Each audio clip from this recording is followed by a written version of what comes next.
Merci Seigneur. Alléluia. Êtes-vous heureux d'être ici ce soir? Alors, êtes-vous heureux d'être ici ce soir?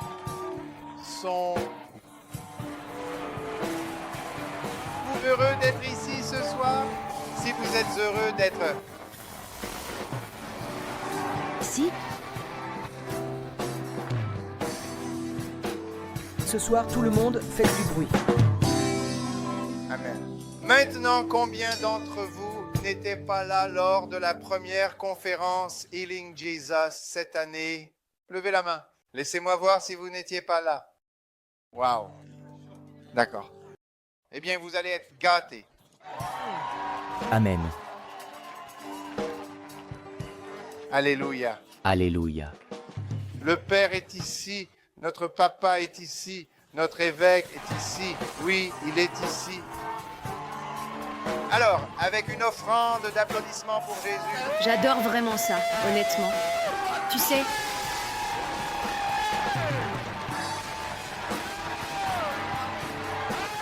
Alléluia.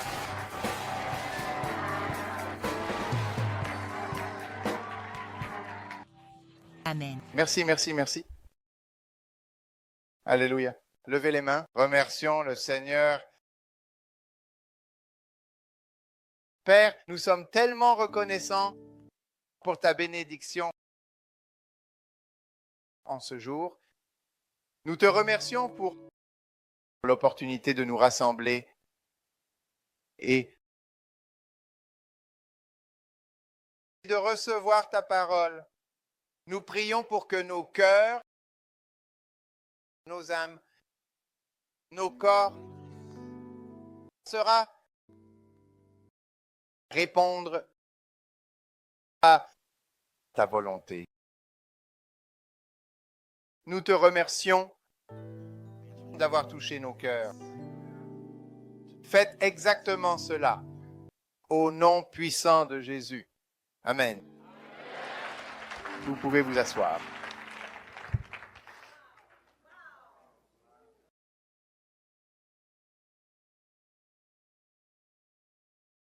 Alléluia.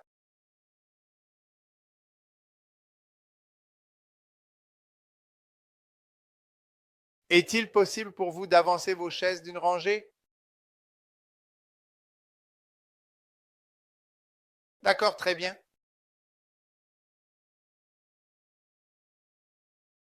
Donc tout le monde peut avancer d'un pas. Et je vois des gens assis au fond, debout au fond. Cet espace est-il réservé à quelqu'un? Il y a de la place sur le côté ici, si vous n'avez pas d'endroit où vous asseoir. Côté ici. Alors, s'il vous plaît, asseyez-vous. Ceux debout ou qui tournent au fond, vous allez devoir vous asseoir.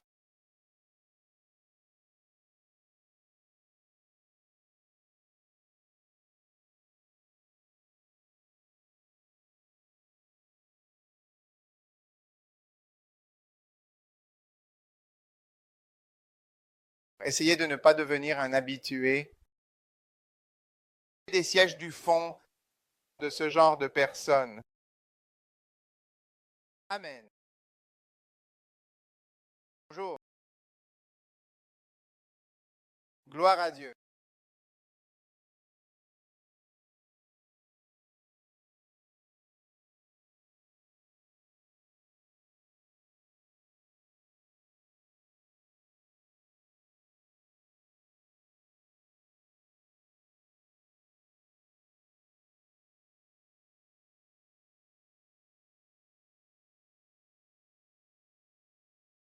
S'il vous plaît, venez rapidement. Marchez un peu plus vite. Il y a de la place devant ici, sur le côté.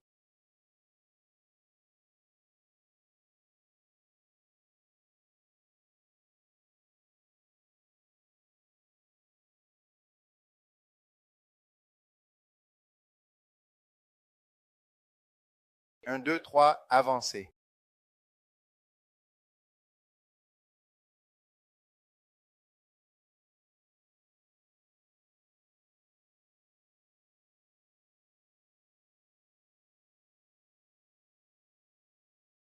tous ceux qui marchent avancés vers l'avant.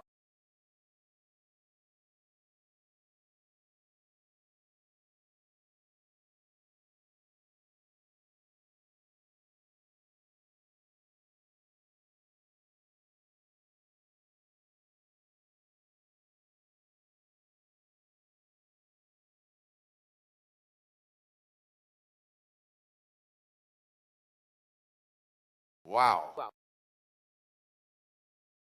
Est-ce que quelques personnes du fond peuvent venir remplir les places devant? Comme ça, quand des gens arrivent en retard, ça ne nous dérange pas. Nous avons 1, 2, 3, 4, 5, 6, 7, 8, 9.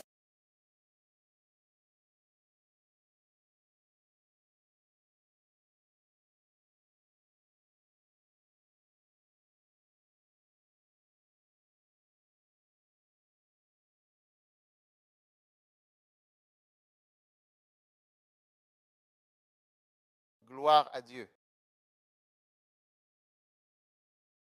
Vous faites un excellent travail.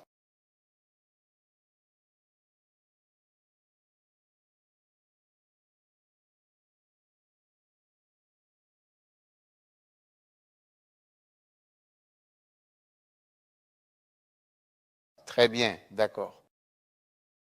Je veux que vous soyez prêts pour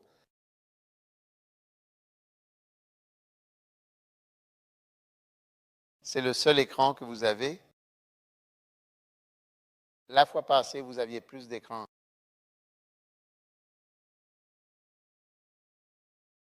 Qui est le nouveau responsable vidéo?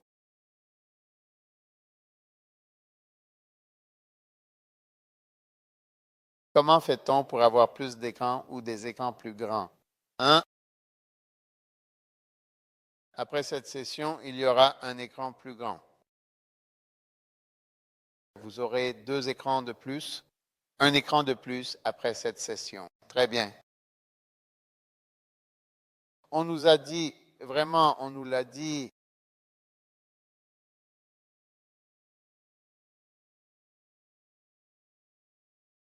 Oui, donc après la session, eh bien, alors, nous aurons un... Mais vous pouvez déjà commencer à installer. Vous avez quelques secondes.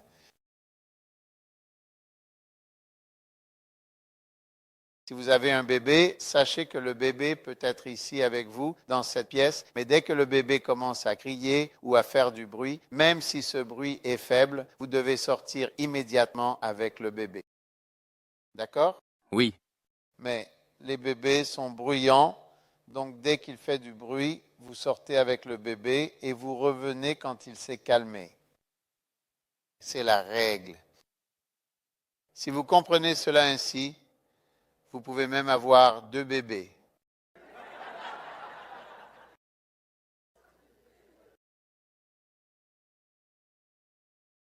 Parce que nous prions toujours pour avoir des bébés. Si Dieu nous bénit avec des bébés, le bébé ne doit pas être la raison pour laquelle vous ne pouvez pas aller à l'école. Ceux qui ne comprennent pas vraiment la volonté de Dieu sont ceux qui mettent leur vie de côté lorsqu'ils ont un bébé. Et ils mettent de côté leur appel, leur rôle dans la chorale. Oui. Et leur rôle dans tout ce qui concerne la vie. Vous savez, lorsqu'ils ont un bébé, ou lorsqu'ils ont un mari, ou quand ils ont de l'argent, ou quand ils ont quoi que ce soit. Et c'est pour cela que T.D. Jakes a écrit un livre, « Peux-tu supporter d'être béni ?» C'est vrai. Wow. C'est une petite bénédiction et puis tout change. Hein? Donc les bénédictions, la petite bénédiction pour laquelle nous prions ne devrait pas gâcher nos vies. C'est la raison pour laquelle parfois Dieu ne nous donne pas certaines choses. Tu penses que Dieu ne te bénit pas, mais en réalité, il est même en train de vraiment te protéger. Oui.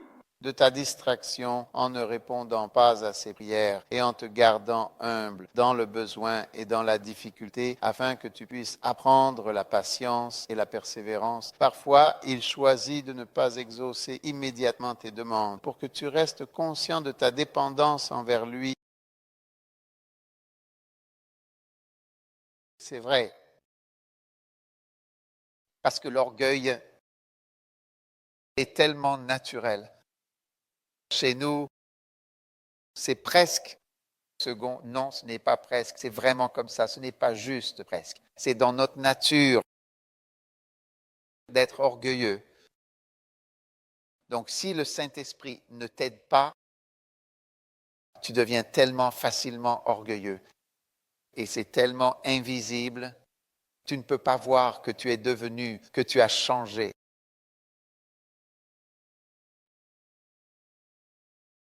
Bien des fois, vraiment, Dieu n'exauce pas certaines prières. Certains d'entre nous, si nous étions devenus aussi riches que nous voulions l'être, nous aurions arrêté de venir à l'Église.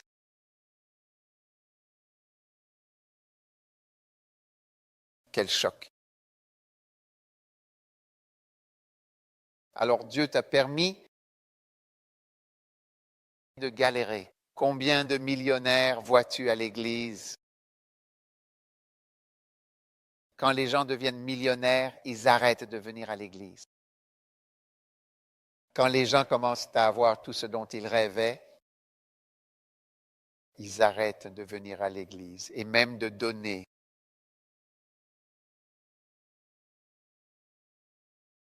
J'ai vu, en ce qui concerne le don, j'ai vu plus de personnes, des gens ordinaires, donner que ceux qui semblent avoir, et ceux qui semblent avoir tant, semblent ne pas toujours pouvoir donner. Il y a toujours une raison pour laquelle ils ne peuvent pas donner. Alors Dieu, dans sa sagesse, nous limite. Ce n'est pas une pensée plaisante, c'est la vérité. Et Paul a dit, à cause de l'abondance des révélations, de peur que je ne sois exalté, il m'a été envoyé un messager de Satan pour me frapper. Et donc, bien des fois, des messagers de Satan sont envoyés.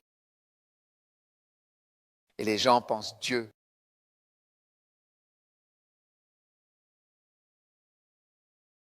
Dieu ne comprend pas le diable. Dieu comprend le diable. Le diable prend plaisir et trouve de la joie à nous détruire et à nous tuer. Si le diable avait le choix, nous mourrions tout simplement. Il nous tuerait ce soir. Donc nous sommes protégés.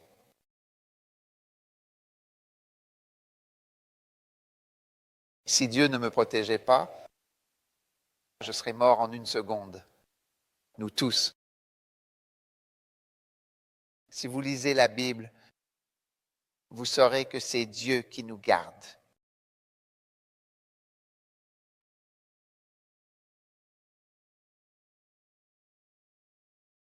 Quand Dieu veut t'enseigner une leçon ou deux d'humilité, il ne manque pas en effet d'agents méchants qui attendent en retrait, espérant et souhaitant qu'il y ait un point faible ou une brèche dans la haie. Et dès qu'il y a une ouverture, ils sont en train d'arriver. J'ai regardé un film fascinant sur des buffles et des lions. Et j'ai regardé les lions allongés, assis sur la plaine, en train d'observer les buffles pendant qu'ils mangeaient. Et les lions les regardaient avec envie. Les buffles, parce que c'est leur déjeuner, qui est là en train de déjeuner. Le déjeuner était en train de déjeuner. Et ils souhaitaient tellement pouvoir en croquer une bouchée ou en lécher un morceau. Et ce sont ces buffles. Mais les buffles ne sont pas faciles à manger parce que ils sont tellement forts et ils sont tellement énormes. Si vous avez déjà vu un buffle en vrai, quand j'ai vu un buffle une fois au Kenya, il s'étendait d'à peu près là où Aquil est assis jusqu'à quelque part ici. Waouh. Oui. Ils sont vraiment, vraiment énormes et très dangereux. Ils sont très dangereux à attaquer et on ne peut pas facilement les faire tomber. Les lions peuvent se battre avec eux pendant 1 heure et il faut plusieurs lions travaillant ensemble pendant longtemps pour réussir à en tuer un. Il y a donc un cercle de cornes autour des buffles et ils sont tous simplement là. Alors ils mangent et ils vivent, d'accord ? Mais s'il y a la moindre faiblesse ou la moindre opportunité, même la plus petite, que dit la Bible, en effet, le diable est comme un lion rugissant, cherchant qui il pourra dévorer. Et ce n'est pas facile pour le lion parce qu'au final, les buffles deviennent plus nombreux et les lions sont de moins en moins. S'ils n'aident pas le lion, les lions vont disparaître parce qu'ils ne peuvent pas facilement attraper une proie à moins qu'il y ait une faiblesse. Donc à la fin, on constate qu'ils finissent par manger les petits, les jeunes, s'ils arrivent à les isoler. Et même les petits sont forts. Quand ils les mordent, ils se relèvent. Vous voyez, c'est incroyable. De la même manière, il n'est pas facile pour le diable de nous atteindre. Il cherche toujours une occasion. S'il nous attrape, nous sommes perdus. Amen. Mais la grâce de Dieu nous aide. Alléluia. Amen.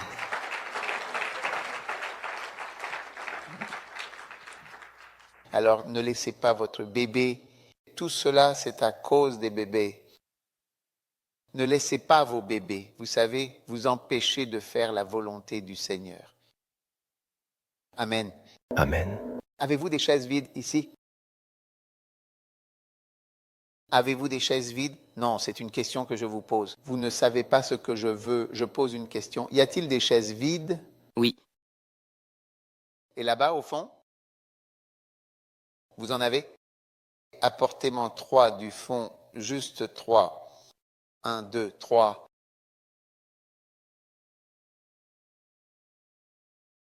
Et puis mettez-les ici.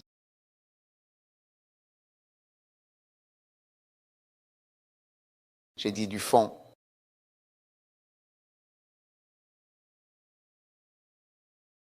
Un, 2 et 3. 1, tu vois où je l'ai mis? 2, 3. Merci beaucoup. Si quelqu'un a besoin d'une chaise, je peux vous en prêter si vous en manquez. Très bien.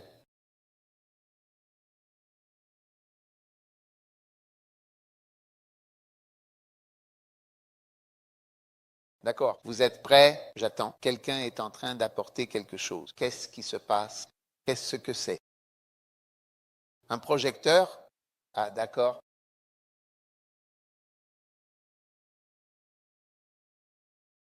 Maintenant, je vais partager. Nous avons aujourd'hui et nous avons demain, puis ce sera fini. Alors, je vais vous demander d'ouvrir votre cœur et d'écouter aussi attentivement que possible. Amen. Amen. À ce que je vais partager avec vous, car je ressens dans mon esprit que Dieu appelle certains d'entre vous, peut-être pas tous, mais certains d'entre vous, à écouter dans l'esprit ce qu'il va vous dire. Amen. Amen. Alors je veux que vous écoutiez attentivement. Et puis l'autre chose, c'est que je ne veux pas que vous pensiez à vous comme à un groupe. Amen. Parce que c'est l'une des choses les plus, vraiment, tu sais, des façons de penser neutralisantes. Je ne me suis jamais, franchement, vraiment considéré en toute honnêteté, absolument comme un groupe. Je ne me vois même pas en réalité, en fait, sincèrement, véritablement, en train de faire quoi que ce soit avec un groupe. Même dans le ministère, ce que je fais, honnêtement, je ne me vois pas comme... D'une certaine manière, oui, je fais partie d'un groupe, mais en même temps, je suis seul. Je suis seul en réalité dans le sens où ce que Dieu me demande de faire, cela n'a absolument pas besoin de votre approbation. Amen. Ou de votre soutien, Amen. de votre appui ou de votre approbation. C'est ainsi que vous devriez être. Ce que Dieu vous demande de faire n'a pas besoin de l'approbation de vos amis, n'a même pas besoin de leur participation et n'a pas besoin de l'implication de qui que ce soit, car ce qu'il attend de vous est une mission personnelle qui ne dépend ni du soutien, ni de l'accord, ni de l'engagement d'autrui. En fait, c'est véritablement le fait de chercher l'approbation des gens qui rend la parole de Dieu complètement inutile pour vous. Parce que si je vous parle en tant que groupe, alors toutes les maladies du groupe vont s'attacher à vous dans un même cercle de cornes et d'acier et vous maintenir solidement à terre. Ainsi, cette parole ou la parole de Dieu n'a aucun effet sur vous parce qu'il s'agit d'un groupe. Vous voyez. Et Dieu s'adresse toujours, et cela de manière constante, à des individus, à des personnes prises individuellement, et il utilise également des individus, des personnes uniques pour accomplir ses desseins. Donc, je dis cela parce que si vous en venez à vous considérer principalement comme un groupe, si vous commencez à vous voir comme une entité collective, vous allez être encore plus paralysé. Vous risquez d'être encore davantage immobilisé. Et si vous vous considérez comme un groupe, en particulier comme un groupe américain, comme faisant partie d'une communauté américaine, vous serez encore plus affligé. Vous ressentirez une affliction encore plus grande. Et cela, c'est parce que l'Amérique, en ce qui concerne l'Église, n'est plus ce qu'elle était. Elle n'est plus la même qu'autrefois. Elle est, excusez-moi de le dire, dans un état de chute, c'est-à-dire dans une situation où elle connaît un certain déclin, une forme de régression, un aspect rétrograde de l'Église qui se manifeste aujourd'hui de façon notable. Elle est en train de devenir comme l'Angleterre l'était autrefois, comme l'Angleterre est devenue aujourd'hui. Parce que l'Angleterre est la nation qui a produit les pasteurs et les missionnaires. Et l'Europe a produit toutes ces personnes qui sont venues, qui sont parties répandre l'Évangile dans le monde entier. Et une partie de cette diffusion consistait à l'apporter en Amérique. Donc, alors que cela mourait là-bas, cela continuait ici. Mais ici, cela a apporté tant de bénédictions à beaucoup de gens, mais est maintenant entré dans une saison de ténèbres. Donc l'Église ici n'est pas un bon exemple de quoi que ce soit.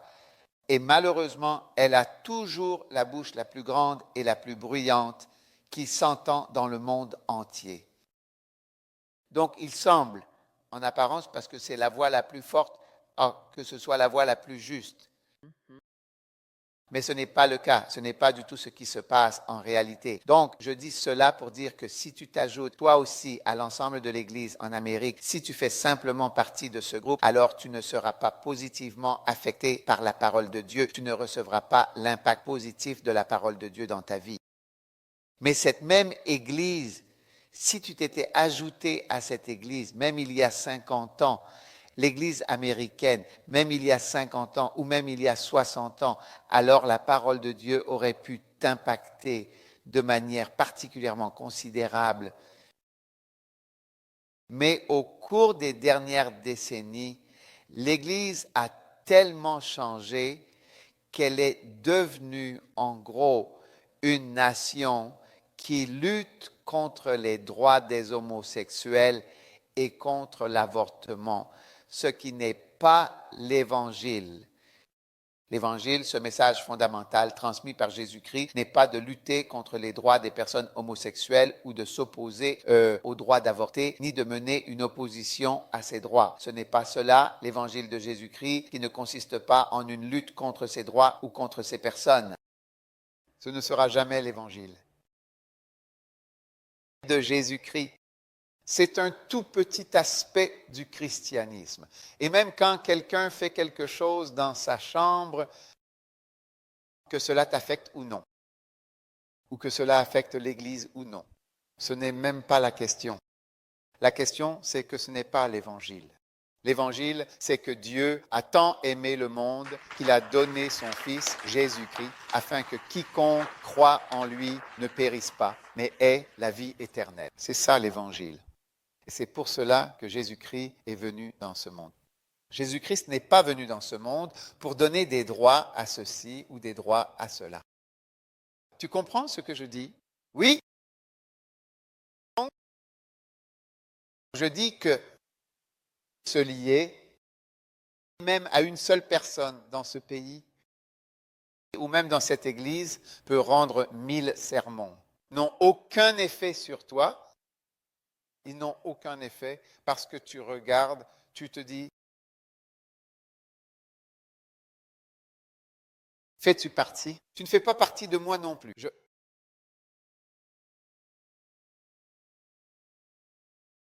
Et c'est la fin de tout ce que le Seigneur te demanderait de faire. N'est-ce pas vrai ou pas vrai?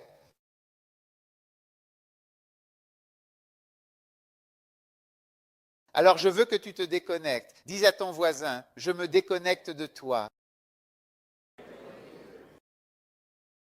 Oui, alors écoute bien, dis à ton voisin, encore, ton obéissance vraiment ne m'affecte pas. Et dis à ton voisin, ta désobéissance ne m'affecte pas non plus. Oui, dis à ton voisin, tu peux désobéir si tu veux. Mais moi, j'obéis. Ouah. N'est-ce pas fantastique? N'est-ce pas incroyable? N'est-ce pas merveilleux? Aujourd'hui, je vais prêcher sur un seul mot. Et mon mot est un mot très court. Mais je ne veux pas que vous méprisiez mon message parce que je prêche sur un mot court. Parce que ce petit mot est utilisé de nombreuses fois dans la Bible. Amen. Et je ne veux pas que vous pensiez que les mots sont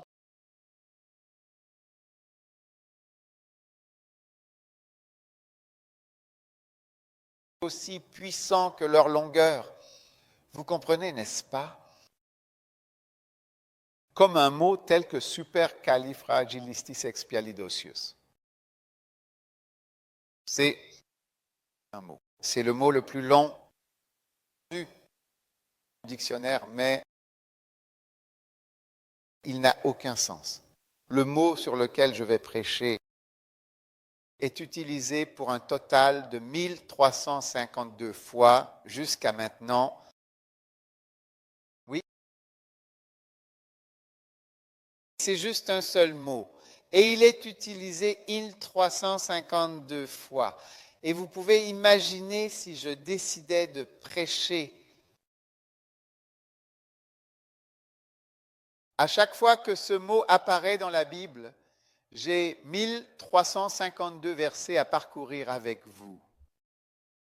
D'ici là, vous savez, on devrait y être dans 2 semaines. Nous serons encore là. N'est-ce pas? Alors, s'il vous plaît, respectez ce que je vais partager avec vous. Et ensuite, respectez-le pour vous-même. Détachez-vous. Vous voyez? L'une des choses dont vous devez vous détacher, c'est même de votre conjoint. Parce que les maris et les femmes ont des appels différents, ils ont des vocations différentes et ils ont des durées de vie différentes. Et ils ont des niveaux de spiritualité différents. Chaque conjoint est à un niveau différent de celui de son partenaire. Et c'est une erreur de penser que votre conjoint est au même niveau que vous.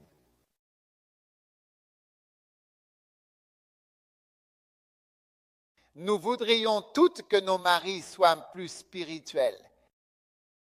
Parce que c'est comme si tu es la tête Tu es censé, tu sais, on suppose que tu es la tête. Quand tu dis la tête, tu es la tête de ceci, la tête de cela, la tête de ceci, la tête de cela, la tête de ceci. Mais certains maris sont la tête seulement dans un domaine. C'est vrai. Oui. Parce que la position de chef implique d'être chef dans différents domaines. C'est vrai. Financièrement, il y a des conjoints, des maris qui ne sont pas en avance financièrement. Si tu n'es pas en avance, tu n'es pas en avance.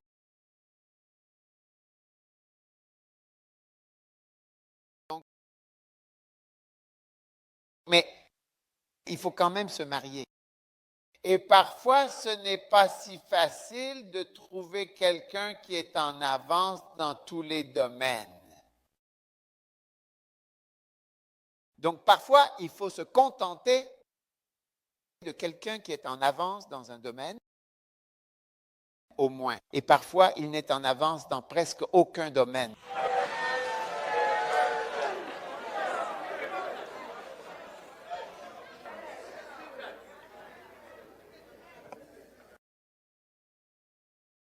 Vous me suivez?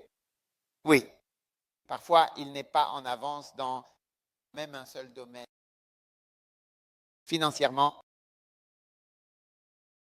ça peut ne pas être le cas. Alors, dans l'éducation, ou alors, non, en fait, dans le leadership. Dans le leadership. Par exemple, il ne prend pas les devants. Vous savez, vous voulez qu'il agisse, mais il ne bouge pas. Surtout les maris flegmatiques.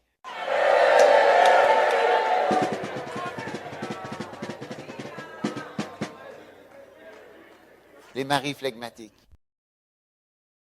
sont extrêmement, vraiment très lents.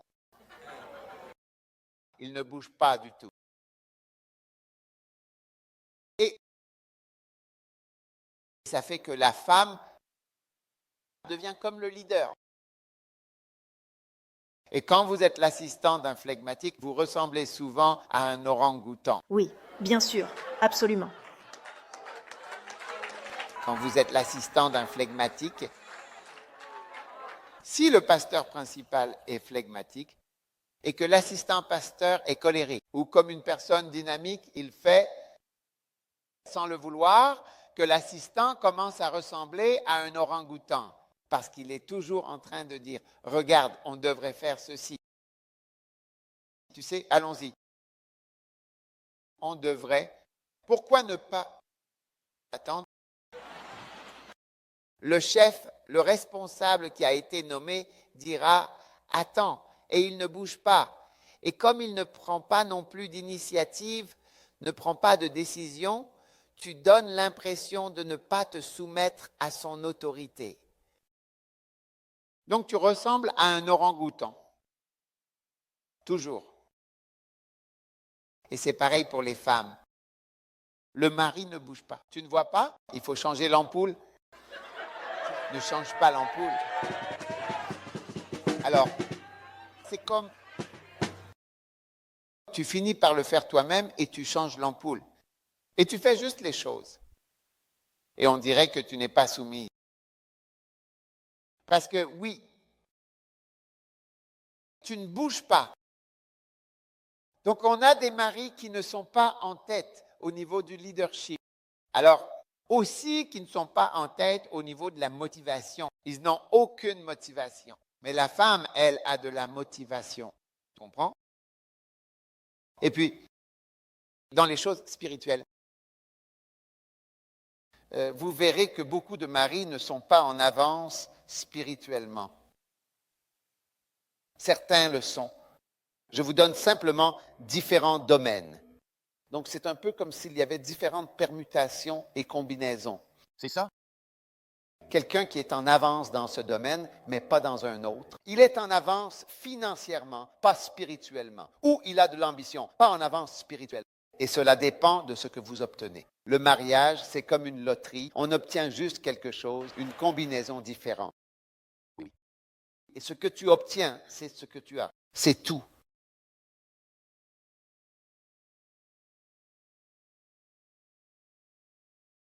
Wow.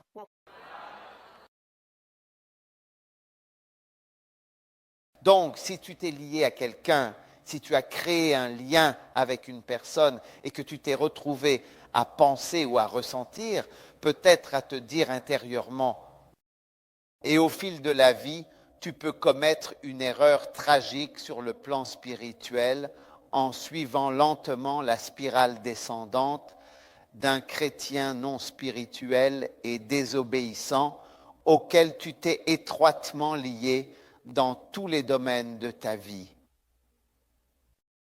Choquant. C'est comme la pauvreté qui s'abat sur un foyer de tempérament flegmatique, parce que les flegmatiques sont destinés à être pauvres. Oui, les flegmatiques sont souvent des gens pauvres. Mais l'état d'esprit d'un flegmatique, c'est qu'en anglais, un flegmatique dira, et il le dira de manière très caractéristique, presque comme une sorte de refrain, « Qu'est-ce qu'il y a que je ne peux pas endurer ?» Il posera cette question, la répétera peut-être, se demandant vraiment, sincèrement, s'il existe quelque chose qu'il ne pourrait pas endurer. Ou bien il dira aussi, en insistant sur le même point, en reprenant la même idée, « Quoi? Il n'y a rien que je ne puisse supporter ?» C'est ça, un flegmatique, il est du genre, peu importe ce que c'est. Et ce sont des personnes très bien pour épouser quelqu'un de difficile, parce qu'en eux, le moteur dit « Qu'est-ce qu'il y a que je ne peux pas… » Je ne peux pas gérer ça. Endurer ou supporter? Oui. Ouais. Si vous voulez, demandez-leur, ils vous le diront, c'est l'état d'esprit.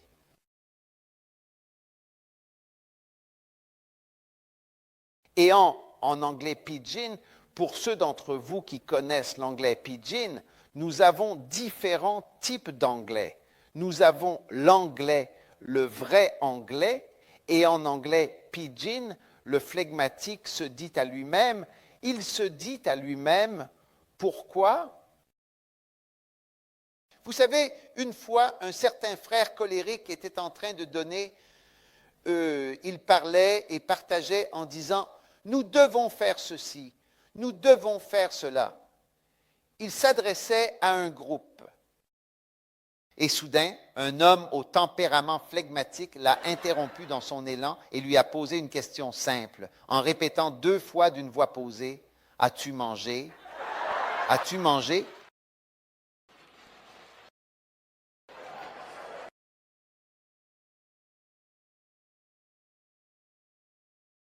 Alors, ce frère colérique, vous comprenez, a été pris au dépourvu. Il a été choqué quand il lui a demandé « As-tu mangé ?» Alors il a répondu « Oui, j'ai mangé. Pourquoi j'ai mangé ?» Puis le frère flegmatique lui a demandé « Est-ce que tu te fatigues parfois? Est-ce que tu te fatigues ?» Alors qu'il faisait un discours « Nous devons avancer, nous devons faire ceci, cela. » Il a dit, est-ce que tu te fatigues parfois?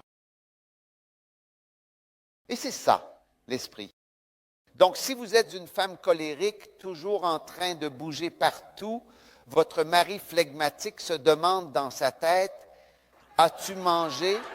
Ou il se demande, est-ce que tu te fatigues parfois? Ouais.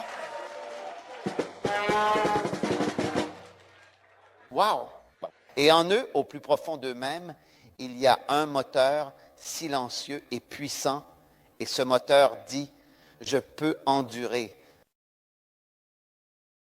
Maintenant, il y a certaines phrases qui sortent.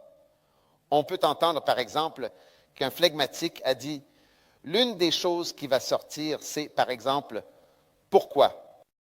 Homme qui attend, jamais vu avant.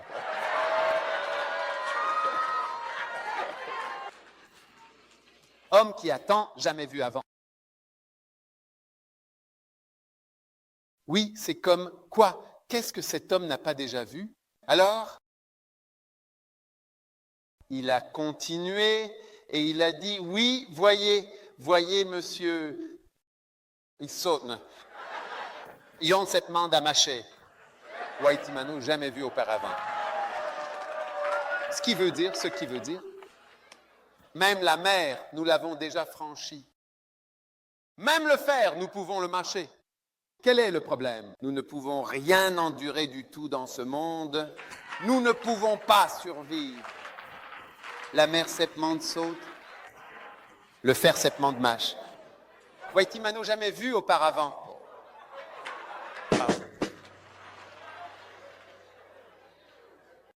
Et puis, un autre flegmatique a contribué et a dit « digrapha, digrapha », ce qui signifie « ce qui est écrit, est écrit ». C'est comme si rien ne changera. Digraphe, digraphe, ce qui est écrit, est écrit. Cela ne changera pas. Donc, chez le flegmatique, il y a le flegmatique, découvert il y a 500 ans, le concept de personne flegmatique. Oui. Et le flegmatique dira. Et une autre expression, le pragmatique dira demain. Demain. Là, tomorrow signifie demain. C'est comme, tu sais, demain on pourra changer la lumière et puis demain on aura de l'argent demain. Ne t'inquiète pas. Demain comptera. Le graffeur.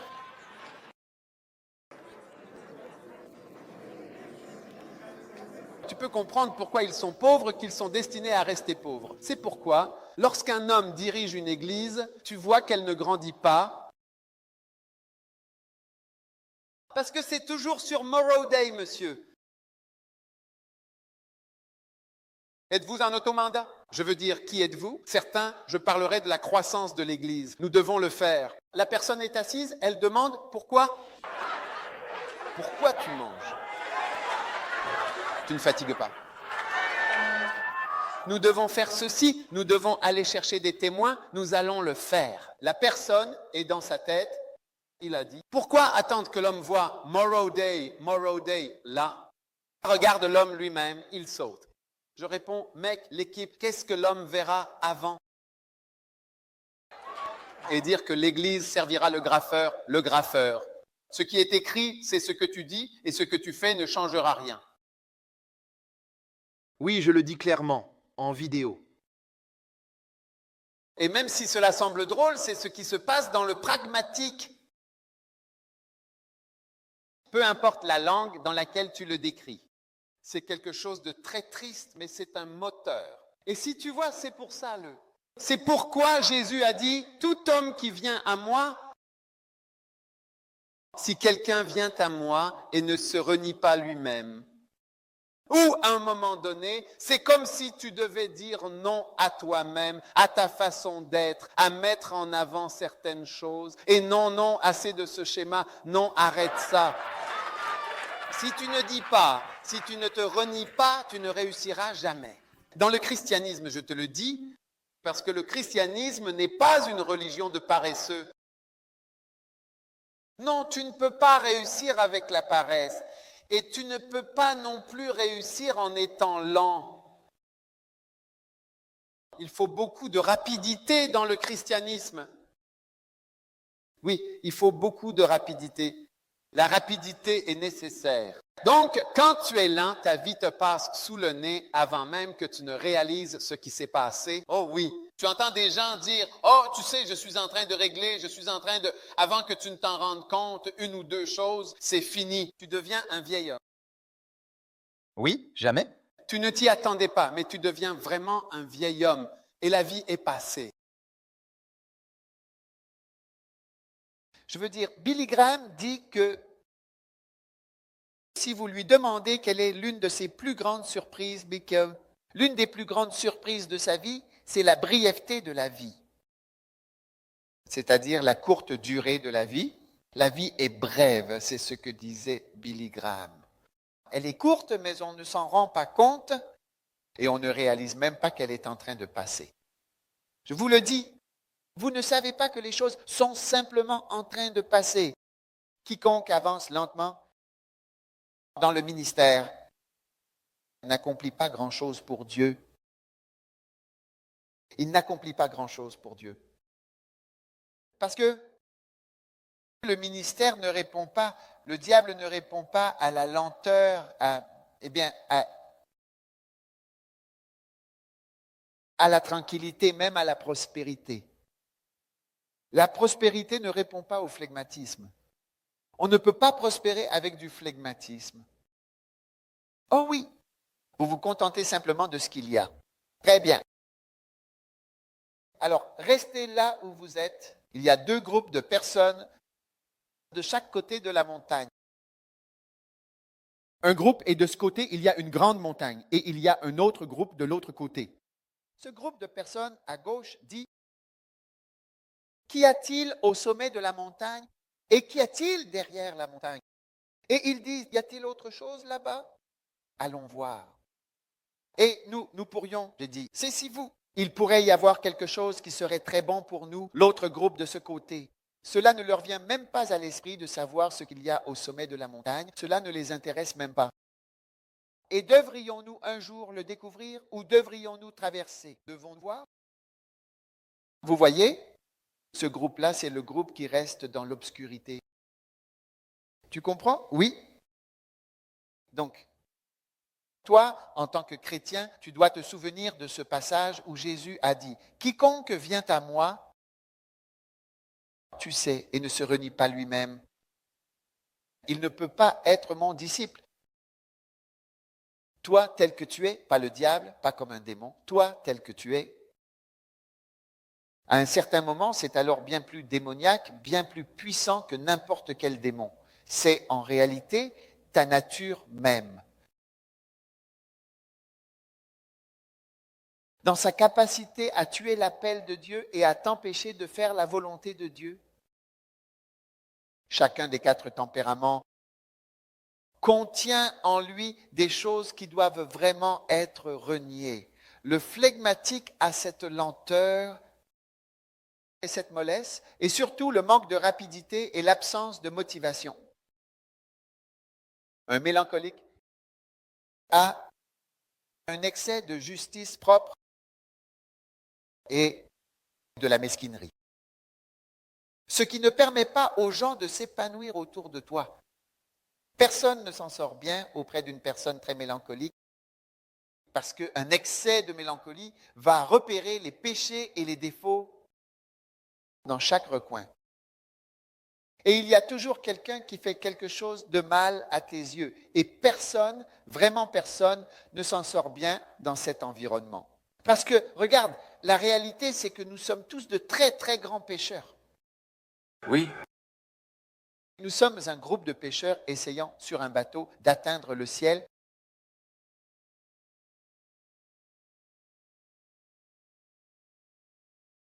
Tempérament sanguin.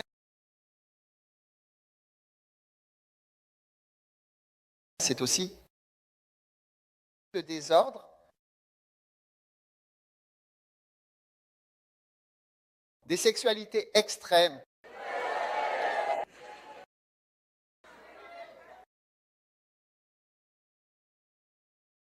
Et la pure tromperie. Si tu ne sais pas dire non à cela, tu vivras dans l'illusion. Parce que le sanguin semble toujours heureux, mais il ne l'est pas. Il plaisante souvent, mais il n'est pas heureux dedans. Il a l'air impressionnant, mais il ne l'est pas vraiment en réalité. Mais si tu ne sais pas te dire non à toi-même et au colorisme, c'est là que vous devrez désormais apprendre que c'est par la puissance de Dieu, pas par la force ou par la puissance humaine. Ce n'est pas par la puissance humaine. Tout cela, c'est par la force. C'est par la force que tu peux accomplir la volonté de Dieu. Vous me suivez? Oui. J'ai dit tout cela parce que certains d'entre vous vous associez à votre conjoint. Et j'essayais d'expliquer, n'est-ce pas? Oui. Très bien. Donc, ce que je dis aujourd'hui, c'est que je partage justement avec vous au sujet d'un mot. Un mot. Et ce mot apparaît dans la Bible 352 fois. Mais c'est un mot très court. Donc, vous pouvez facilement le négliger et vous dire, oh, ce n'est pas un mot important. Mais c'est un mot important. Et ce mot est tout simplement aller.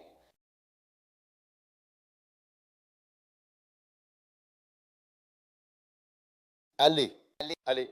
Allez, on y va. Très fort. Aller. Allez.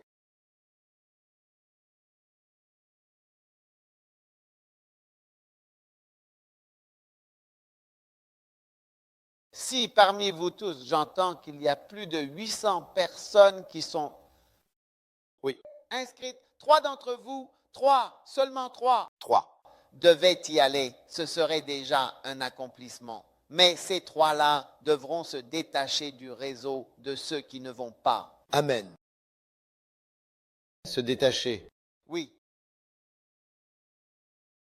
Et c'est pourquoi j'ai dit que tant que vous regardez simplement autour de vous, juste pour voir, Charlie, tu y vas, toi, tu y vas.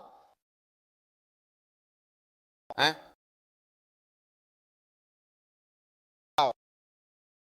Il y a encore... Wow.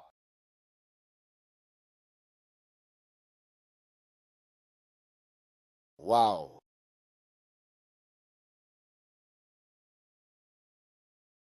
Donc, le mot va est un mot très puissant, vraiment très puissant. Et vous pouvez également, si vous le souhaitez, l'appeler la commission du va, c'est-à-dire utiliser ce nom pour le désigner, si vous voulez, tout simplement. Cela dépend de la façon dont vous souhaitez le voir. D'accord? Maintenant, il y a à ce moment précis 7 aspects distincts, si vous voulez bien, qui sont d'une façon ou d'une autre affectés ou concernés par la commission de ce que l'on appelle le va, ou bien par l'emploi, l'énonciation ou simplement la mention du mot va lui-même. Amen. Numéro 1. Notre petit camp est divisé en 4 parties et voici la première partie. Allez. Notre Dieu est un Dieu d'action. Amen. Amen. Notre Dieu est un Dieu qui envoie. Wow. Dans Deutéronome chapitre 1 verset 30, la Bible dit, l'Éternel, votre Dieu, qui marche devant vous, qui combattra lui-même personnellement pour vous, comme il l'a déjà fait pour vous en Égypte, sous vos propres yeux. Amen. Amen. Dieu lui-même est un Dieu qui va de l'avant. Il dit, l'Éternel, ton Dieu qui marche devant toi. Vous voyez donc, ce message est contre le flegmatisme.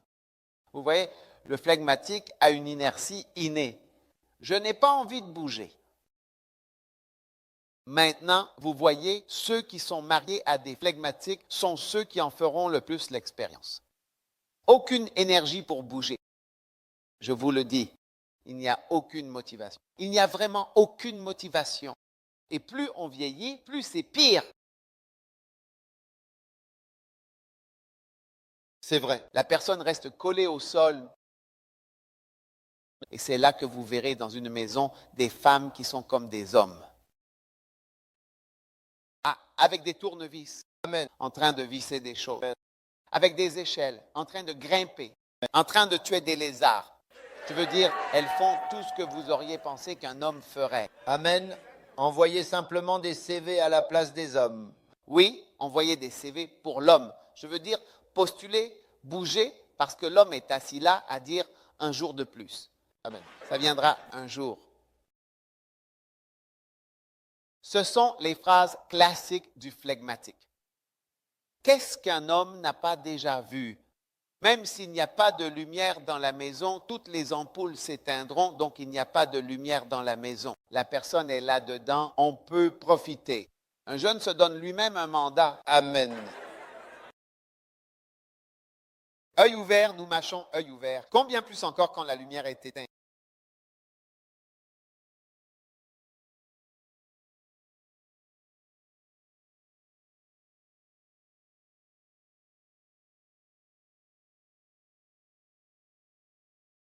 Notre Dieu est un bon Dieu parce qu'il dit, le Seigneur ton Dieu marche devant toi. Marc 16 et verset 7. Mais allez, dites à ses disciples et à Pierre que lui, c'est-à-dire le Seigneur, marche devant vous. Amen. En Galilée. Et là, vous le verrez comme il vous l'a dit. Jésus a dit, allez, dites-le aux disciples. Il parlait, je pense que c'est l'ange ou peu importe, qui parlait à Marie ou autre. Il a dit, allez dire aux disciples et à Pierre qu'il va devant vous. Donc Jésus n'est pas une poupée assise à un seul endroit. Vous voyez, le mot aller signifie aussi passer à l'action. C'est un Dieu qui agit. Si tu veux être un bon chrétien, tu dois être en action. Un chrétien actif basé sur l'action. Vous pouvez venir devant ceux d'entre vous au fond de la salle, juste ici. Je parle de la commission aller ou du mot aller, peu importe lequel vous préférez, ou simplement aller.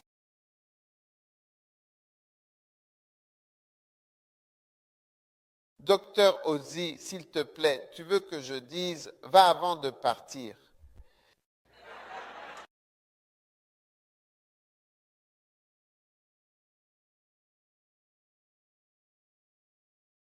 Tu vois. Nous avons des gens qui donnent des instructions, mais eux-mêmes ne les suivent pas. Ils ne sont pas comme ça, mais Dieu n'est pas comme ça. Dieu va. Et autant qu'il te dit d'aller, il est aussi un Dieu qui va. C'est pourquoi je dis que Dieu est un Dieu qui va. Amen. Ésaïe 45. Ainsi parle l'Éternel au verset 1 à Cyrus son oint, que j'ai pris par la main droite pour soumettre des nations devant lui, pour délier la ceinture des rois et pour ouvrir devant lui des portes afin que les portes ne soient pas fermées. J'irai devant toi et j'aplanirai les lieux accidentés. Amen, oui, j'irai vraiment devant toi et j'aplanirai les lieux rugueux. Je briserai les portes d'airain et je romprai les barres de fer. Amen. Wow. Ainsi, vous pouvez voir à nouveau, Dieu est un but Dieu. C'est un Dieu qui avance, qui bouge, qui agit, un Dieu d'action. Ce n'est pas un Dieu qui reste assis dans un fauteuil en disant « Va, je regarde en vidéo ce que tu fais ». Tu comprends? Ce n'est pas un homme flegmatique qui reste allongé dans son lit pendant que sa femme grimpe sur des échelles pour dévisser des ampoules et réparer des ordinateurs.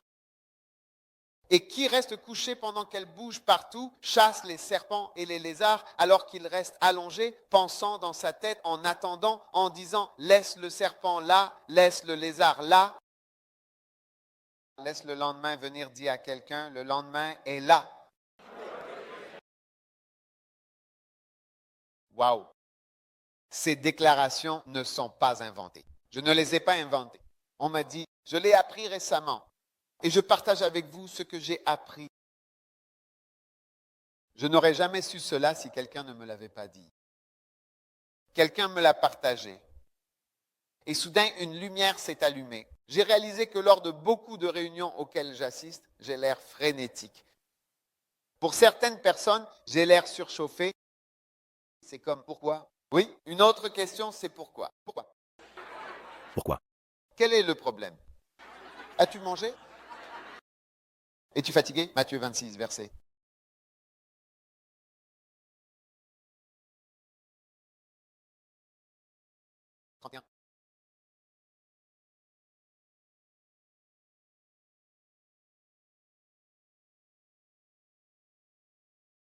Alors Jésus leur dit, vous serez tous scandalisés à cause de moi cette nuit. Car il est écrit, je frapperai le berger et les brebis du troupeau seront dispersées. Mais après que je serai ressuscité, j'irai. Vous voyez, quand je serai ressuscité des morts, j'irai devant vous en Galilée. Vous voyez, quand je serai ressuscité des morts, j'irai en vacances parce que j'ai souffert. J'ai trop souffert. Je veux dire, c'est comme, il est temps de dormir. Il est temps de se reposer. Oh, je vais y aller. J'irai tout seul, je me déplacerai. Quand je ressusciterai, j'irai en Galilée. Et même si j'ai été ici, même si j'ai souffert, je continuerai à me déplacer. Waouh! J'irai devant vous, là-bas, en Galilée. Vraiment, waouh! Alors notre Dieu, si vous suivez Dieu, vous suivez un Dieu qui va de l'avant. Donc, ceux d'entre vous qui n'arrivent pas à bouger, qui restent sans mouvement, je vous le dis, vous ne suivez pas le Dieu qui va de l'avant, ce Dieu qui avance toujours. Numéro 2, notre mission, il faut le rappeler, est une mission d'action, c'est-à-dire une mission qui consiste à agir, à passer à l'action concrètement. Amen. Notre mission, la mission que nous avons en tant que chrétiens est véritablement une mission d'aller vers les autres, comme il est écrit dans Marc 16, 15. Allez. Par tout le monde. Allez par tout le monde et prêchez l'évangile à toute créature.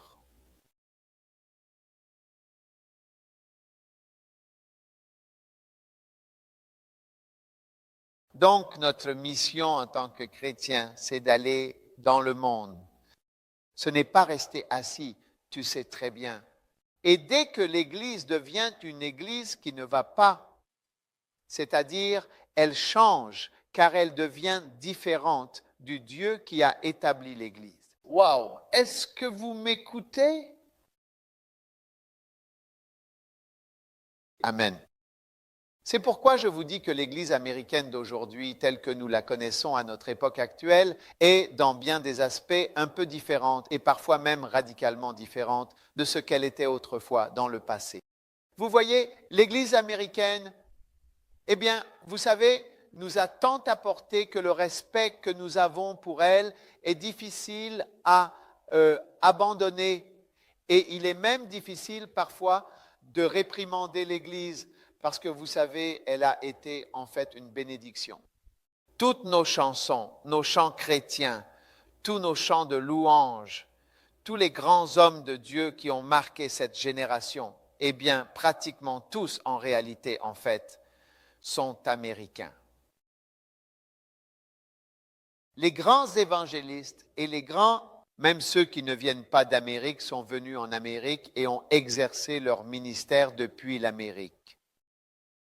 Derek Prince est venu en Amérique et a exercé son ministère depuis l'Amérique. Benny Hinn n'était pas américain, il est venu en Amérique et a exercé son ministère depuis. Même Bonk est devenu américain maintenant et exerce son ministère depuis l'Amérique. Donc, je veux dire, on ne peut pas facilement se débarrasser du respect parce que quand on a un père, on ne peut pas facilement se débarrasser du respect. Peu importe ce que la personne fait, tu comprends? Donc, il n'est vraiment pas facile ni simple de voir qu'il y a effectivement quelque chose de gravement mauvais. C'est comme quand tu prends soin médicalement de quelqu'un que tu aimes, diagnostiquer quelque chose de grave n'est pas facile. Je dis cela parce que je veux que vous gardiez toujours cela à l'esprit, que vous ne l'oubliez jamais, que cela reste constamment présent dans vos pensées. De la même manière, vous savez, il y a eu un moment où un pasteur m'a dit, il est en fait pasteur d'une église au Texas. Et il est venu au Ghana en 1962. Et lorsqu'il est arrivé, il s'est alors rendu à l'extrémité nord du Ghana, là où son ami, qui était également américain, était en train d'implanter une église dans la ville, une petite ville appelée Boku.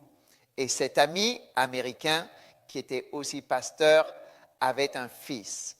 Et ce fils, à Noël, a dit qu'il allait offrir justement un cadeau d'anniversaire à Jésus en gagnant une âme comme un présent. Il a donc décidé d'organiser une action d'évangélisation le jour de Noël. Et pour cela, il devait démarrer un générateur afin de produire de l'électricité pour alimenter son micro, afin de pouvoir sortir et gagner une âme pour Jésus le jour de Noël. Lorsqu'il a démarré le générateur, il y a eu une sorte d'incendie qui l'a brûlé. Lui, le jeune homme, le fils du pasteur, et il a été brûlé et il est mort au Ghana. Oui, c'était vraiment une tragédie. Et ce pasteur, lui aussi américain, est venu au Ghana pour encourager son ami dont le fils était décédé au Ghana. Et il a décrit le voyage d'Accra jusqu'à la pointe nord du Ghana. Il a dit qu'il n'y avait pas de route en fait au Ghana. Il a dit qu'ils avaient une hache et une scie pour couper les arbres qui étaient au milieu de la route. Et ils se sont frayés un chemin. Ce sont des Américains. Ils ont traversé le Ghana jusqu'au sommet. Et là, tout en haut, il y avait cet autre missionnaire américain qui était venu annoncer et prêcher l'Évangile. Si vous venez au Ghana aujourd'hui, vous verrez à différents endroits ce qu'on appelle les missions des assemblées de Dieu. Elles ont toutes été fondées par des Américains. Si vous allez en Malaisie, mon ami qui est aussi comme un père pour moi, le pasteur Gunaratnam, il a été formé par des Américains. Et mon ami aussi à Singapour, le docteur Lim, a également été formé par des Américains. Ils étaient tous camarades à l'école biblique.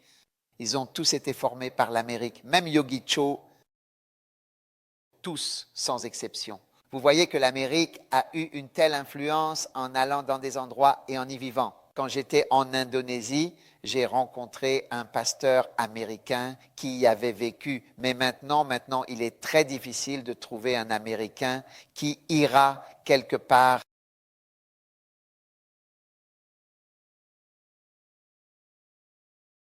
Oui, ils n'iront pas. Et même les Ghanéens, les Nigérians, peu importe le pays d'où vous venez, que ce soit du Ghana, du Nigeria ou d'ailleurs les Jamaïcains et les Afro-Américains, cela n'a vraiment aucune importance, peu importe votre origine ou votre nationalité. Je n'ai pas besoin.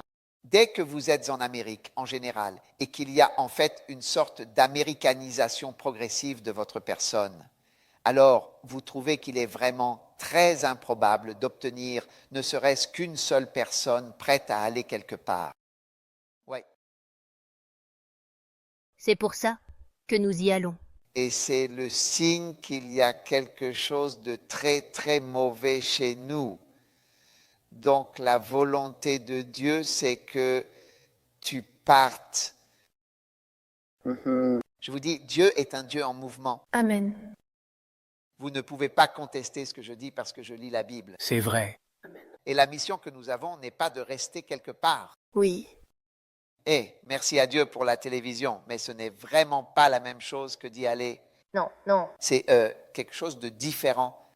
Vous voyez, peu importe combien vous bombardez l'Irak depuis les airs, à la fin de la journée, il faut quand même envoyer des troupes au sol. C'est vrai, amen.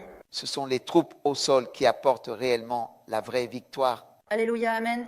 Et c'est pourquoi, quelle que soit la technologie que vous avez, il faut toujours des personnes physiquement sur le terrain. Amen. Pour aller là-bas. Amen. Et réellement combattre de rue en rue et de porte en porte pour prendre le contrôle de l'endroit. Prêche.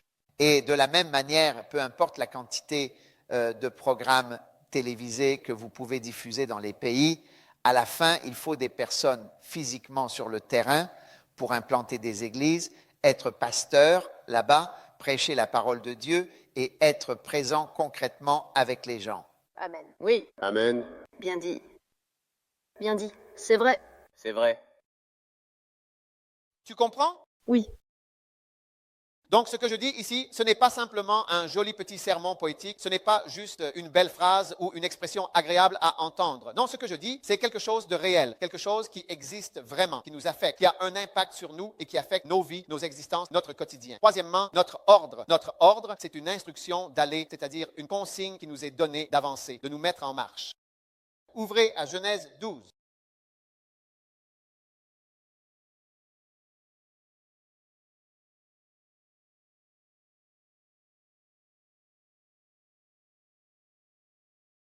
Genèse 12, 1, il est écrit, « En effet, ainsi l'Éternel dit à Abraham, « Va-t'en de ton pays. » Amen. C'est une instruction d'aller. Va, quitte ton pays et ta parenté. Amen, allez. C'est toujours, Dieu dit toujours, va, va. Et nous, on reste toujours. Oui. Et cela, dans la vie quotidienne, n'amène pas vraiment de bénédiction. Amen. Amen. Donc, je partage ce que je partage peut-être pour 3 personnes dans toute cette salle, mais les autres considèrent peut-être ce que je dis comme poétique, parce que je récite quelques poèmes, etc. Non, je vous prêche la parole de Dieu. Amen. Notre commission est, en quelque sorte, une commission de départ. C'est la grande mission. Vous voyez, la grande mission est une mission d'aller. Matthieu 28, 18.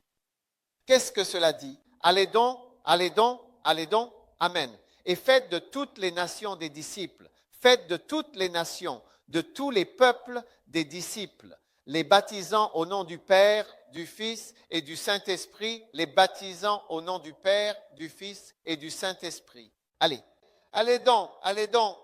Amen. Et faites de toutes les nations des disciples.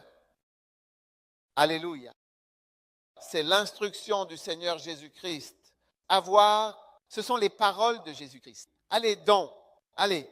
Ne dites pas, assieds-toi, reste. Mais allez donc. Amen. Amen. Je ne veux pas que quelqu'un me dise que je fais bien dans le ministère. Personne ne devrait dire, évêque, nous vous admirons. Pouvez-vous nous dire ce qui vous donne cette constance? Tais-toi, ferme ta bouche. Toutes ces choses, c'est des bêtises. Le christianisme de base, c'est juste ça, c'est la base. Si tu es rétrograde et que tu ne suis pas le véritable christianisme, alors ne viens surtout pas faire croire à quelqu'un qu'il fait en réalité quelque chose de spécial ou qu'il est vraiment très bon dans quelque chose.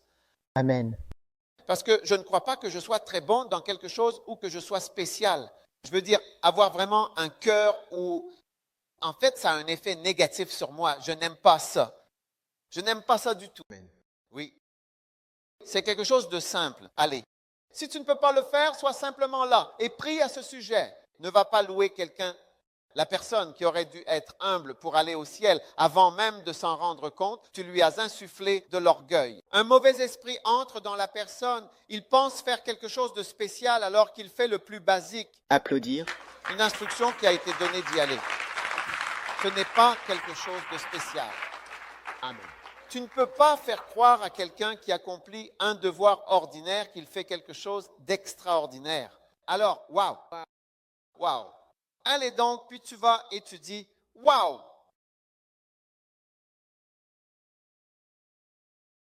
Il y a ce mot beau.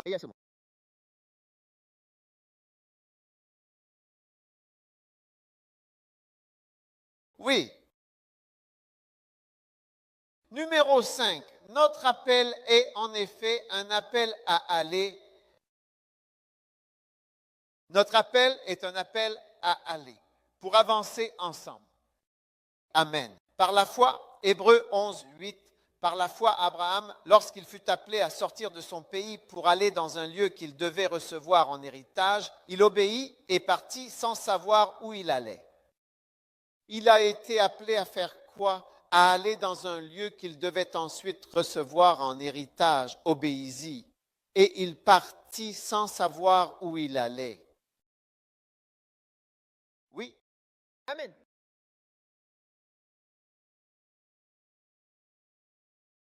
Donc Dieu nous dit que même l'appel de la nature, même de l'appel de Dieu, maintenant, ceux d'entre nous qui prétendent être appelés, combien parmi vous croient que vous êtes appelés? Amen. Mon Dieu. Oh, vous ne lèveriez pas la main correctement? Vous croyez que Dieu vous a appelé? Dieu m'a appelé. La nature de l'appel est un appel à aller. On ne peut pas rester sur place dans cette vocation. Non, il n'y a pas de. Oui. Allez, allez, allez, allez, allez, allez, allez, allez. Vous voyez Dieu dire, va, va, va, va, va. C'est par la foi qu'Abraham, lorsqu'il fut appelé à partir vers un lieu qu'il devait recevoir en héritage, obéit.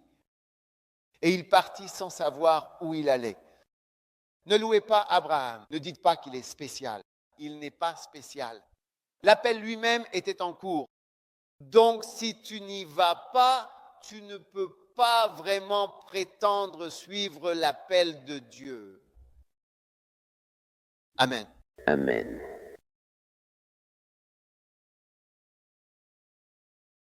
Numéro 6.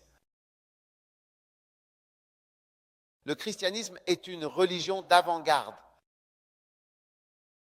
Le christianisme est, il faut le dire, une religion d'avant-garde. Amen. Waouh! Et l'ange du Seigneur répondit et dit à la femme, « N'aie pas peur, ainsi parla l'ange. » Matthieu chapitre 28, verset 5. « Car je sais que vous cherchez Jésus qui a été crucifié, mais il n'est pas ici, car il est ressuscité. » Amen. Comme il l'avait dit, venez donc voir l'endroit où le Seigneur était couché et allez sans tarder dire à ses disciples qu'il est ressuscité d'entre les morts. Le christianisme est une religion dans laquelle nous allons rapidement annoncer ou bien dire aux gens qui est vraiment Jésus-Christ et comment il est ressuscité des morts. Et voici, il vous précède en Galilée et là, vous le verrez. Voilà, je vous l'ai dit. Alléluia. Amen. Est-ce que vous m'écoutez? Oui. M'écoutez-vous? Oui. Amen. Alors, allez le dire immédiatement à ses disciples. Oui, allez dire à ses disciples qu'il est ressuscité des morts. Très bien. Et numéro 7, notre difficulté chrétienne, c'est une difficulté, oui, c'est une difficulté d'aller, une difficulté qui se présente à nous, une difficulté qui concerne le fait d'aller, d'avancer, d'aller dans notre vie chrétienne. Notre plus grand problème chrétien, c'est le problème d'aller. Oui, c'est ça avec lequel les chrétiens luttent, c'est d'aller. Amen. Même aller à l'intérieur de l'Amérique, c'est une lutte. Eh bien, oui. Dire va simplement ici. Juste dans l'état voisin. Tu vois, les gens te regardent comme... Ils te regardent comme genre...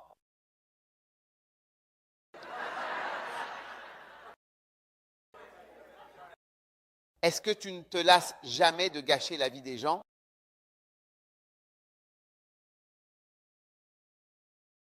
Oui. Ne te lasses-tu jamais de gâcher la vie des gens? Rendre leur vie belle, tout simplement, aussi. C'est ainsi que les gens, pour beaucoup, perçoivent le défi d'aller. Amen. Amen. Donc, je crois que si dans ton cœur, tu peux accepter cette réalité, tu seras capable d'y aller.